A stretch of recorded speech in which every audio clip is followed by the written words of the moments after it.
Jean are aware, relationships between barns and their human caretakers are reciprocal and evolving. The idea of living in a barn and making a home for herself in such a structure grew slowly at first for Gillian. She was in her early 30s, not aggressively searching for a barn to convert into a house, but driving the back roads on that spring day in 1998, she was certainly open to the possibility. I took the dogs for a ride in the country, and every time I came to a stop, I flipped a dime. And if it was heads, I went right, and if it was tails, I went left. And all of a sudden, I was driving down the road, and there was this homemade sign that said, "For sale, 3 barns and 4 acres with a telephone number." I came back later and looked at them, and I said, "I want to buy them." And the gentleman's like, "Okay." And then he told me that somebody else not far away had already expressed interest and that they were coming shortly. And I said, no, you have to sell them to me. You have to. I had just gotten my tax returns, and I said, I'm going to go home and get my checkbook, and I'm going to be right back. I was afraid that this person was going to come and buy it out. And I said, let's shake. He actually said to me, this property has always transferred in a handshake, and I will shake your hand and it will be official. And we shook. So there they were, 3 barns, 4 acres, a lean-to, and I didn't know what I was going to do next. So it was kind of just a huge leap of faith. My mom, actually grown up on the farm and just loving barns and farm life, she's always had an eye for decorating. She was very excited about it. She was wonderfully excited about it. My dad, he was an engineer, and he came and he saw it. Looking back now that I'm older, I saw why he was nervous. You know, he saw just a ton of work and overwhelmed by it. And so he was wonderfully supportive, but I'll never forget that when he first came and saw the barn, as he was pulling out of the driveway, rolled down the window and said, "Don't rule out a nice house in a nice neighborhood." So, I think one of the most unique things about my barn is the fact that it is on the original site, it is on the original foundation, and I was blessed to get to know the original family. The Giles family that lived there, husband and wife that had 5 kids and farmed it. The youngest daughter, Babe, as a senior, wrote a book, 5 Kids on a Farm. And I got to know Babe, and I got to know her 2 sisters that were still alive at the time. And I used to have them over. And it was great, because they were able to tell me all the stories of the fun that they had in the barn, the things that they did. They had a beloved horse named Diamond, and I found one of his horseshoes, and I knew it was for Diamond. It's just fantastic to be able to have that kind of history. It's wonderful, really. Paying homage to the structure's past, yet making it livable, presented a challenge for Gillian and the crew she assembled.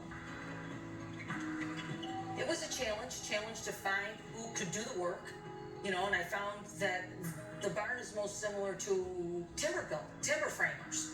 Timber framers were the types of folks that I really wanted to look for, because it seemed to be that they had a little bit more of an understanding of the high arch structures, etc. And so I was able to find a team, and we kind of embarked on it together, and they had never done a barn. So this was kind of like a joint project of all of us kind of figuring it out, literally one step at a time. My poor parents.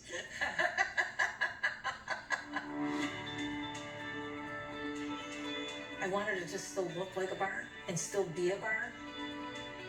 Every single thing that the rest of us take for granted in either building a house or renovating a traditional house is something you got to think about.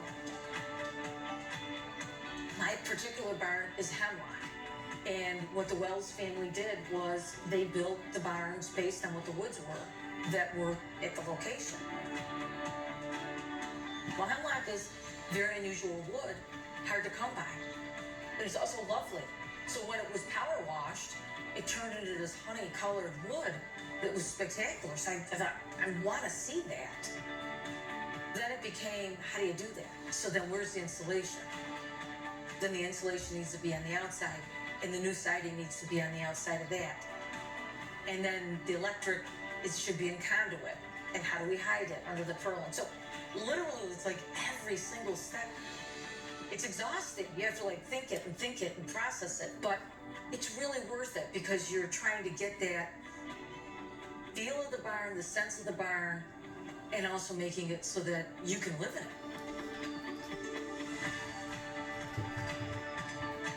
I have a friend that was an architect who volunteered to help me kind of figure out the space, because when you look at an empty barn, how do you even decide how to break the space up? And he had such a great idea, which was to put the kitchen in the middle, which I would have never done.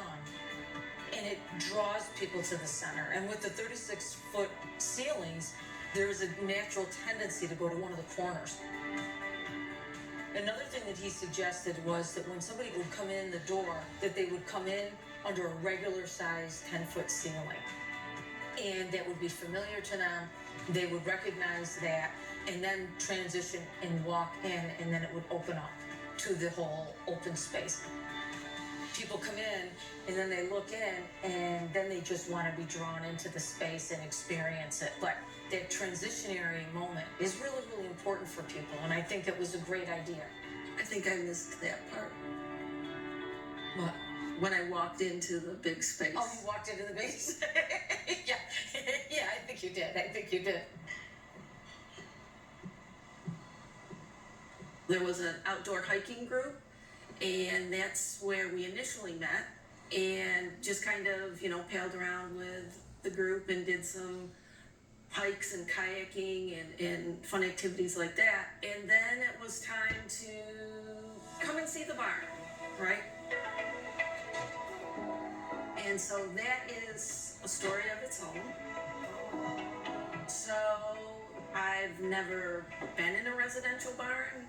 Not even sure if I was in an agricultural barn, maybe as a kid. I came over, brought a little hostess gift, right? Because you don't want to come empty-handed. And I walk into the barn thinking, be cool, right? Don't act like, a country bumpkin. So I walk in and I'm like, hey, cool. This is kind of nice. What I didn't do was, oh my God, this is gorgeous, right? No, it was kind of like all, backed away. That was strike one. Strike two, the hostess gift was a candle, which I never saw that again because there are no open flames in a 100-year-old barn. So that kind of got off to a little shaky start there. Once I spent time in the barn and really was able to look around and appreciate the beauty and the workmanship and the effort that it must have taken to make it into a home, then I was just all in. Yeah, let's kind of keep it rolling, keep it going. I spent so much of my time and energy focusing on the next part of this renovation. I mean, I started doing it at 34, but it is truly a lifelong renovation, right? But she has the vision on often what to do here. What's the meaningful stuff to bring? Having the chickens, having the beehives, even the orchard was planted. We planted the orchard. And so, it's been so wonderful to be able to pick the apples and have the honey and have the eggs. I don't know if I necessarily would have done those things without her inspiration to say, hey, this is a great location and take it to the next step. It's very much a blank canvas, and one thing kind of organically leads to another.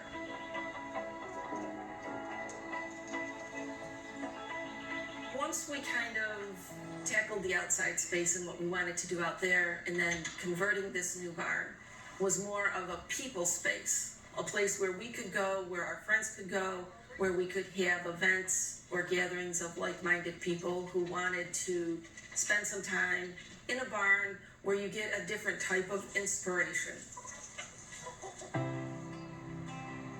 One of the last times I saw my dad at the barn was your birthday. And Mom and Dad had come for Jean's 50th birthday. We'd had a big party outside. And when they were getting ready to go, he said to me, I'm really sad I'm not going to get to see the rest of the stuff that you do with this barn. And he died shortly after that. And it always stuck with me because, you know, he was a real supporter of it. He was really proud of it and excited about it. And I think he's there with us all the time as we move forward all the time. And who knows where we're going to end up. I mean, we know, what we like to do, which is the soap making, which is playing around with some stained glass projects. But now, we don't know where we're going to end up. And that's really the exciting part, is because we don't know what we don't know. So really looking forward to seeing what presents next.